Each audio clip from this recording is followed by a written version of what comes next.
Reserve has to be challenged for economic reasons, for moral reasons, as well as constitutional reasons, and also because it causes governments to grow. But the moral reason is very simple. They're the counterfeiters. They counterfeit money. Now, the founders didn't like counterfeiters. They wanted us to have only gold and silver as legal tender, and then they had a Coinage Act of 1792, and they said anybody who counterfeits the currency would get the death penalty. That's how serious they thought it was and how important that was. But they're the counterfeiters. They devalue the currency, and yet they have up until recently been held in very high esteem. But the truth is they create the bubbles, and then that sets the stage for the inevitable bust and the recessions and the depressions, and then they delay the recovery, and this is what we're going through right now. But economically, it's a major problem for the business cycle. But also constitutionally, there's no authority for a central bank. It's not there. And this argument's been going on a long time. Jefferson and Hamilton had the argument. And that would go back and forth. First Hamilton wins it, and Jefferson became president. He got rid of the national bank. It's been going on. It would be neat to have another president one day that got rid of this Federal Reserve Bank.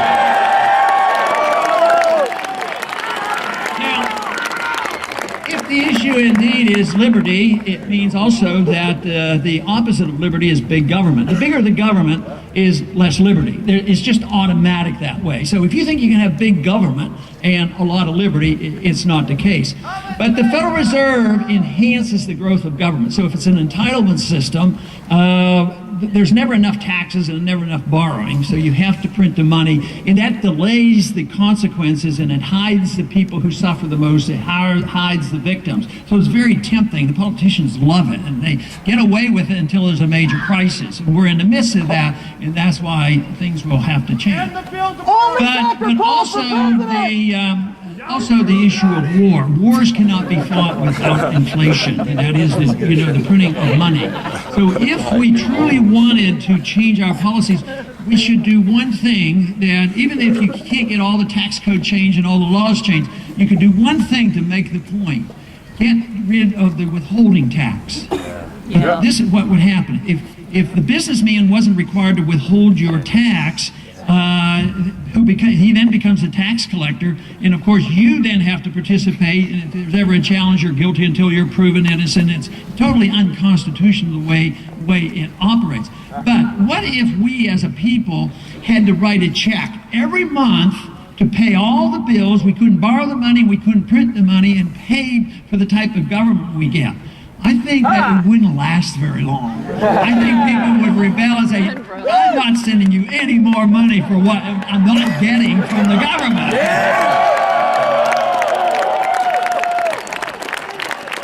But for politicians, deception is overly tempting, and they yield to the temptation to spend the money. And you have to admit, for a long time, it sort of works for the favor of the politician, because they can go and promise whatever they want, and they can borrow the money, and we were so wealthy, and we were able to do it for a long time. But things are changed now. The wealth is gone. The control now is on special interests. We don't endorse the principle of liberty and earning and allowed to keep what you earn. What we have endorsed is that the government's responsible for redistribution of wealth and to manage our lives and manage the world. And that is exactly opposite of what a free society is all about. But if we continue to do this, the country will go totally bankrupt. It's technically bankrupt right now, but it will go bankrupt, and that's when you'll see the destruction of the currency. But we're approaching that rather quickly. And if we continue to do this, we'll see more and more power. The argument in Washington, the argument in the campaigns, isn't so much liberty versus big government. Unfortunately, my goal, of course, is to take the position that it should be the contest between liberty and big government. That's what the campaign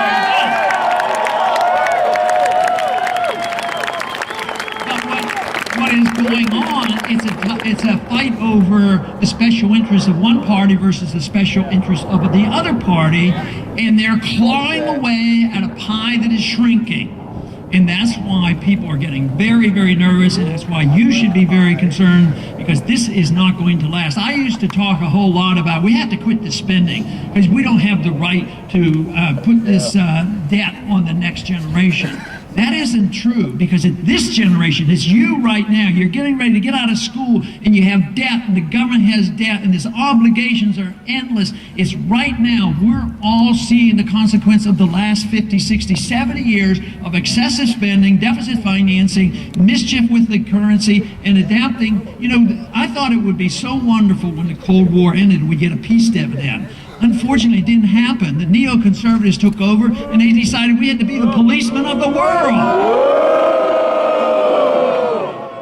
So to get back to where we were, we of course have to change our foreign policy. We have to look at the Federal Reserve, have a different monetary policy, and we have to further understand how free markets work. This whole idea, I know many people are motivated, and most of the people in Washington are well motivated to take care of people and don't let anybody fall through the cracks. But that's also the same motivation to run your personal life. They say, well, people aren't smart enough to know what they should do with their own habits, so we have to tell them and to regulate their lives. Then we also have to regulate how they spend their money. But they're well motivated because they think that the people won't take care of themselves. This is what motivated the housing bubble.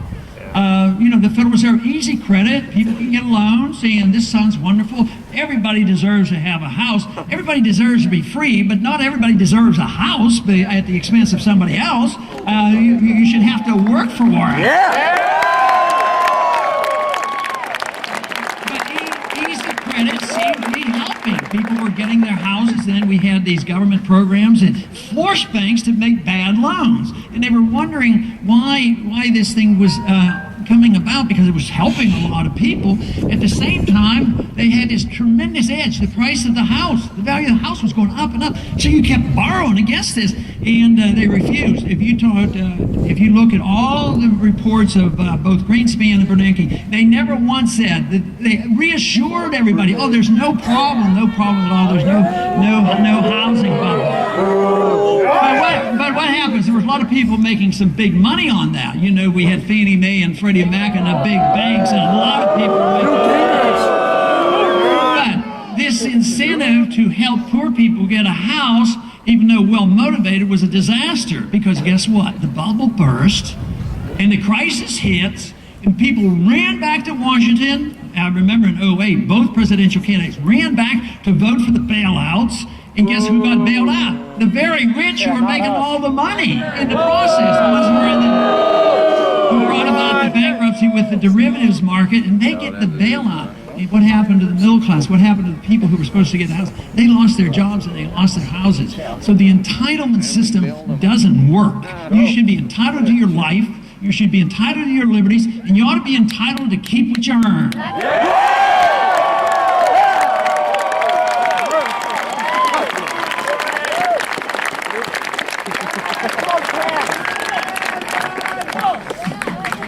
I so often think that we've lost, as a people, we've lost our confidence how the market works, and we've accepted a few notions that I think are completely wrong.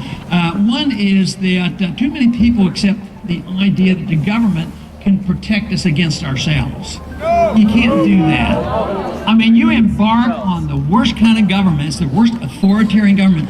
And if you can't take care of yourself economically, then you have to have the nanny state taking care of us. But also, if you can't protect, if the government can protect you against yourself, that means they want to regulate every personal habit that you have. And it is true, when you have total freedom, some people are going to misuse that freedom. And sometimes they're going to do things that you're not going to like. But the whole thing is if you let the government make those decisions, when they make a mistake, they make them all for everybody. In a free society, you make a mistake, you make it for yourself, and you ought to suffer the consequences of it.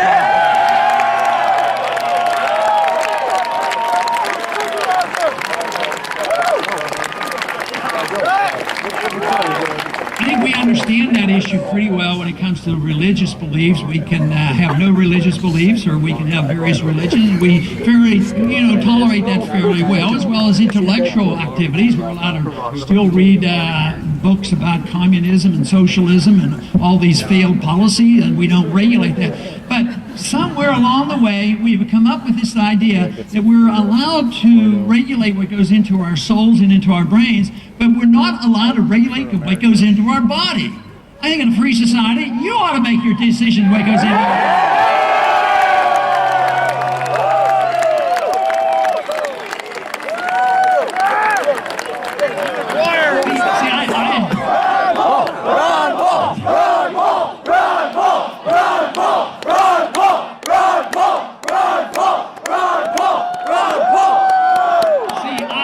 Convinced this is a good idea. I would even allow you to drink raw milk if you wanted to.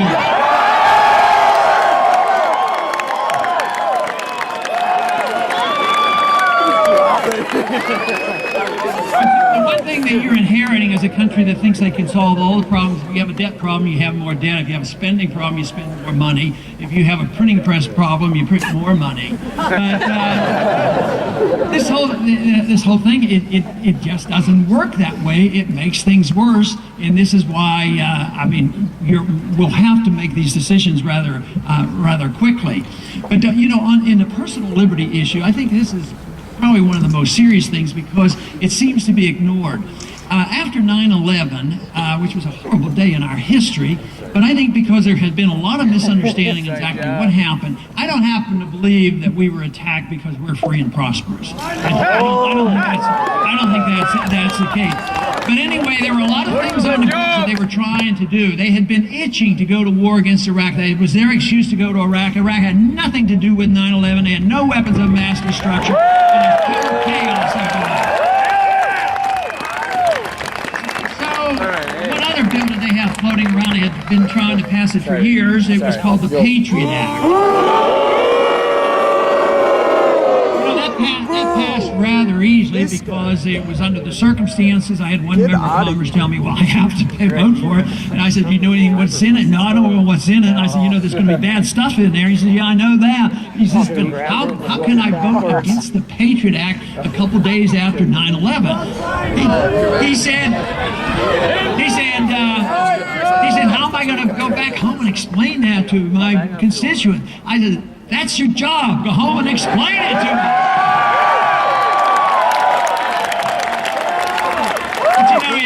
If they would have called that bill repeal the Fourth Amendment Act, maybe they wouldn't have had so darn many votes for it. So when we get rid of the Patriot Act, we're going to call the bill restore the Fourth Amendment to the American people.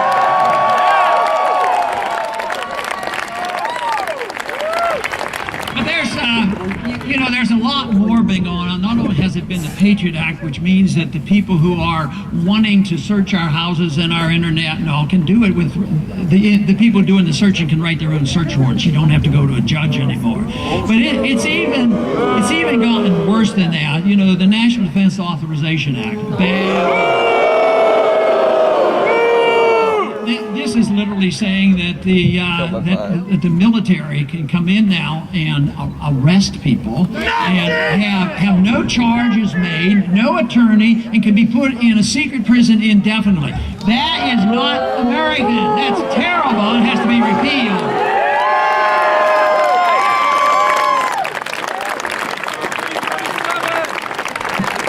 The other day, Obama wrote an executive order. Well, we can do the principle of the executive order as well, too. But I've decided that as a president, the president, a constitutional president, can repeal all the bad executive orders with another executive order. Now,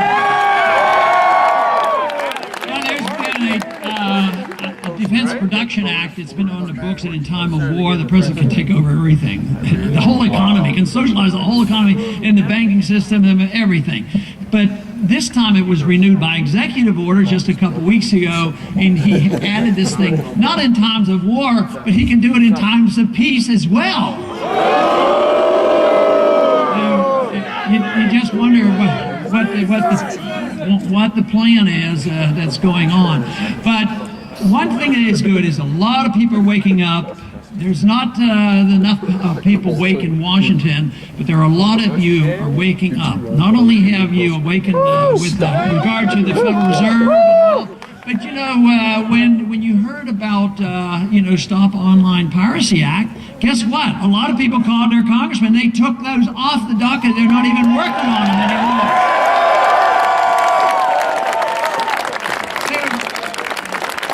As bad as it is, it still works. The system can work. It's just that we have been inundated with bad philosophy, bad economic philosophy, and loss of confidence in the true free society. But when the people wake up, it will work. And this is what's so exciting about talking to so many young people across the country, and the enthusiasm